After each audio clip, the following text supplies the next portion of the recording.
Hello everyone, it's Coach Mike here with the Freedom Optimist Softball Board of Directors, and today's video we're going to give you some tips on how to get better consistency out of our Louisville Slugger Blue Flame pitching machines. So one of the first things we want to do is inspect the machine. In general, these machines are kept in good condition, but the one weak point they have is right in this L bracket. Now the newer machines are all encapsulated. That means it's got 4 sides on here. The older machines were only 3-sided. But this is the common break point. It's either along this weld or in this area. So before you start using it, just give it a quick look, make sure it's not cracked or broken or anything. If it is, just switch it out for a different machine. So next thing we want to do is worry about our placement. I like it behind the mound by 2 inches or so. This gives a little room for where the pitcher's feet are going to be and messing with all the dirt. At this point I like to make it parallel, and that way we know that the front legs are going to be parallel and shooting straight there. There are spikes on the front of the machine. We want those to dig in very tight. So this is a point I usually stand on it, give it kind of a rocking back and forth to get it to dig in, and give it one good jump. That ensures we are in there solid. The front will not move at this point. And if you see that rocking a little, that's just this screw, but we want that loose for right now. So now that we have that set, we want to just kind of eyeball it from the back. So looking straight, we're just getting in close at this point. But the main thing is get that front dug in nice and tight. The next thing we want to do is check our settings. Now, Freedom Optimist runs on a 3-3-4 system. So we are number 3 on the back, where it is numbered on my side, but it's right in the middle. A 3, which is right in the middle on the micro adjuster, and a 4 on the power pedal.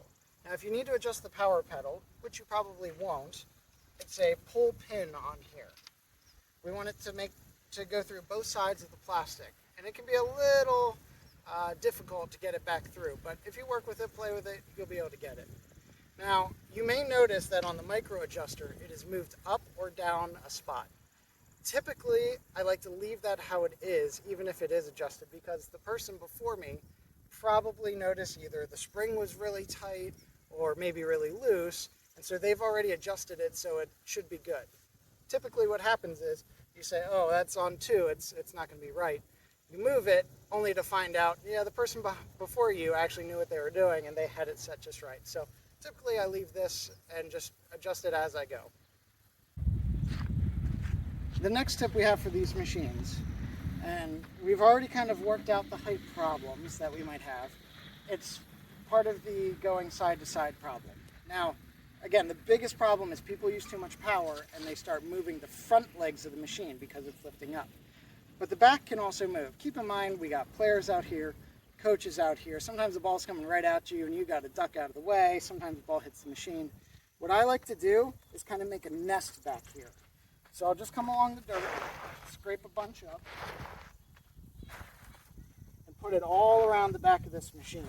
And this is after I've already calibrated it. It's nice and right down the middle. We pile on a bunch of dirt. And then just stand on the dirt, kind of stomp it in a little.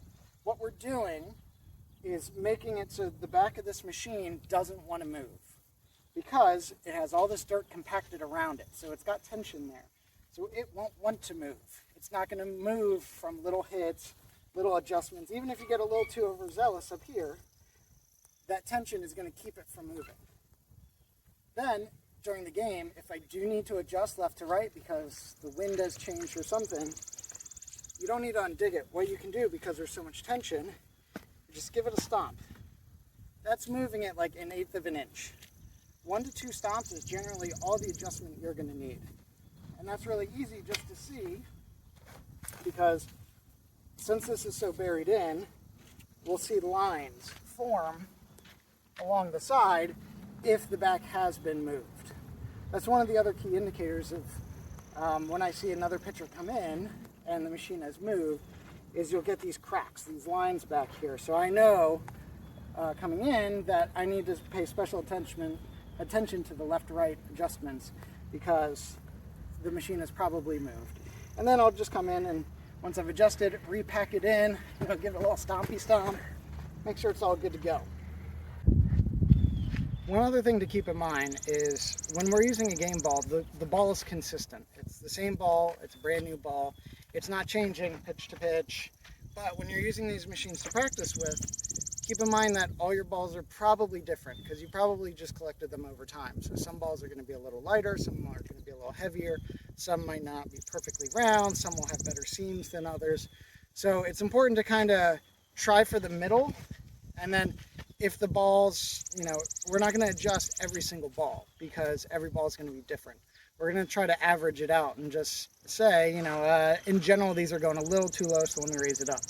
We don't want to just say, oh, first ball went in the dirt, let's, raise it way up. This is also a good thing because from these machines, we can get a lot of consistency, but we don't necessarily want the batters to see perfect consistency every time. We want them to have some variance, even if it's slight, because that way they'll start getting used to something that's a little higher, a little lower, and keep their eyes on the ball instead of just knowing if I swing here on this plane that I'm going to hit the ball. One of the really important things about developing the players in our system is getting them to learn the release of the ball. So at times what we've seen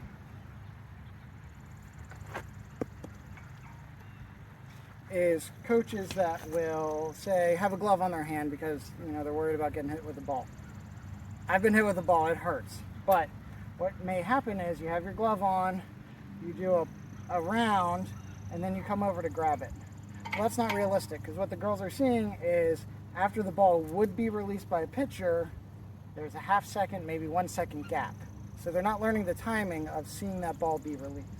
So two hands is always the best way. We're going to let our hands go up so that they can see it. We've already checked. Umpire's good. Catcher has eyes on us. Player has eyes on us. We bring our arm around, and as soon as we hit about here, pull the machine. We do this so that way it looks like a seamless motion of the ball coming right out of our hand. At this point, let's take a look at how consistent we can get the machine. I've jumped its front feet in. I've buried the back. I'm going to make sure I put the ball on consistently. And I got my assistant here to throw me some balls back. So let's just pitch some balls. We're just pitching to the center-ish area of the backstop. We didn't want to hit the pole and damage the ball. We don't have a batter here to show on them. So what we're going to do is use the back of the backstop here to mark kind of where the balls go. So this is ball number 1.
One of the reasons we use a chain link fence is because each link in that fence is 3 inches. So it gives us a really easy way to measure the entire area that the balls were being pitched to.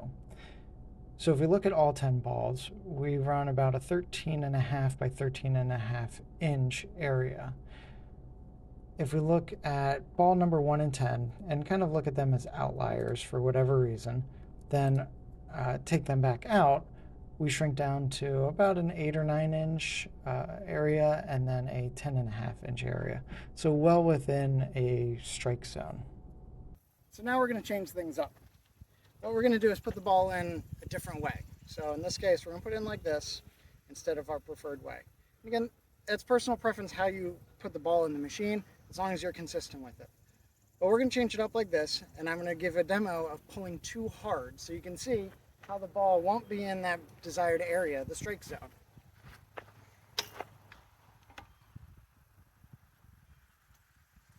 So we put it in a little different, and then we get scared and we pull the heck out of it. That was perfect. Now what we see, because I pulled too hard, if we look down at our machine's legs, see how they've jumped out? Now when we start pitching like this, we've lost our consistency. So that first one might have been okay, but now when we watch, if we, there's a lot going on in the softball field. Maybe you didn't notice you did it, maybe you didn't see the legs had changed. When we look, and we'll go back to our normal desired way. Look how far off that was. That's going to hit someone in the head. The other thing that's really cool, remember before we had talked about burying the back and how you'd notice. Well, if we look here,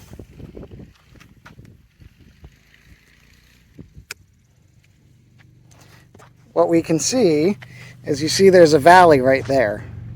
That's because the machine has shifted. So that's our evidence that it shifted that way, which is what's typical since you're pulling back here. But now we know if we want to adjust it, we can kind of use that as a guide and then rebury it.